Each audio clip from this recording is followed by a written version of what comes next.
1039 Juice FM, Kelowna's biggest variety. It's Kristen with Tanya Gustafson, nutritionist and fitness coach.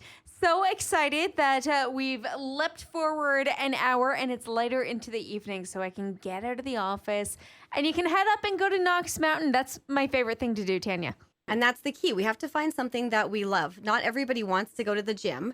Not everybody wants to join a team sport, but everybody can find something that can get them active that they love to do. But I struggle with getting there because before you don't have that adrenaline and that those amazing feelings that you get from actually accomplishing it before you actually get up there. So you had a really good idea about, taking that experience and reminding yourself of it. Right. So your favorite thing is Knox Mountain. Yeah. And I see you post that all the time and you look so happy and you've made it and you've done it. And today you were telling me that you had achieved your personal best in time to get up to that point. And so I suggest that you need to take that selfie picture that you took of yourself up there, print it out, physically print that picture and post it somewhere where you see it every day, like on your fridge or your bathroom mirror, and write in big red letters on there your personal best time. And then that will remind you and motivate you that, wow, that is why I get up and do exercise. And you are not any different from a lot of people out there. There's very few people that are intrinsically motivated to get their butts off the couch, so to speak, until they've gotten results and until they feel that really good euphoric feeling and they've found something that keeps them going. And I just wanted to do a little shout out to you today because of that day that you couldn't get up to Knox. And then you told me you just thought, I better do something. And so you ran the stairs in your home, and then you picked up those little weights that you have at home, and you did some biceps, and you ran the stairs, and you did a little circuit. And I just want to encourage you to that's awesome. Just because you couldn't get out and do the ideal workout that you had planned, you did something. Thank gosh nobody lives below me, Tanya. Yeah, that's probably a good thing, right? But I mean, that's something that everybody can do. People that live in apartments, they can do intervals by running up a flight or two of stairs and then taking the elevator back down for their rest and then running up again. If your kids are at the soccer field, you could, do some lunges down the sideline as you're watching. You could run the bleachers. You could take another parent and go for a walk to the end of the block and back while they're doing their practice. And it's just something that you can fit in everywhere, but you have to find either someone to go with you if you need some personal motivation or an accountability partner or that thing that you love to do. Or basically, even for some people, it's just about finding that time that they can squeeze it in, like the busy parents. You had mentioned this idea a couple weeks ago, and I love it, of using those commercial breaks to get down on the floor and work out. It may only be 3 minutes, but it's 3 minutes, maybe 5 or 6 times that hour. Absolutely. So you could get down on the floor and do a plank and see how long you can hold it. How many commercials can I hold this plank? Can I hold it for one full commercial? And then, maybe you can't, you get to the end of the plank. And so now you're going to maybe do some push-ups or you're going to do some sit-ups or you're going to stand up and do a few jumping jacks. Oh, commercial's over. All right, go get a glass of water.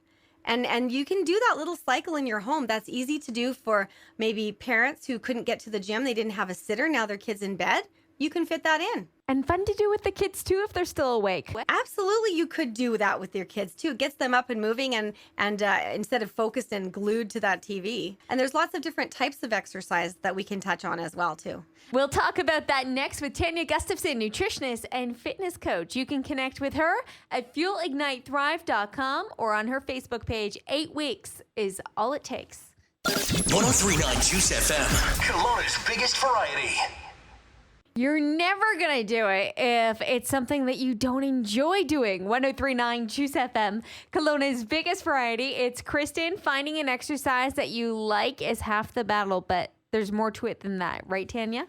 Yes, finding something that's fun, find an accountability partner. Those are all great things. And there's also different types of exercise. So there's the red fiber muscle exercises, which is called your fat burning cardio. So typically what people think about is when they're doing their cardio, that's like something you do on the treadmill or go for a walk, a bike, a ski, a swim, something where you get your heart rate up and you hold it for a consistent hold it consistently for a period of time, and you can talk to somebody if they came to talk to you. You wouldn't be gasping for breath. I cannot talk to somebody while I'm exercising.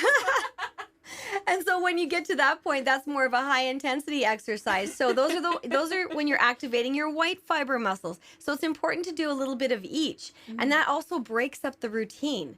A lot of people will have a routine of exercise, but if it gets too routine and mundane, like you were saying, then it becomes a chore. So even just changing the types of exercise. So your white fiber muscles will be your high intensity training, intervals, things like that. And they don't have to be anything crazy like, going to CrossFit or anything. You can do that yourself, like your bursts going up and down the stairs that you did. Or even if you're just walking, then maybe run for a minute and then continue your walk, and then run for a minute and continue your walk. So that is an interval too. You can put them in anywhere, really.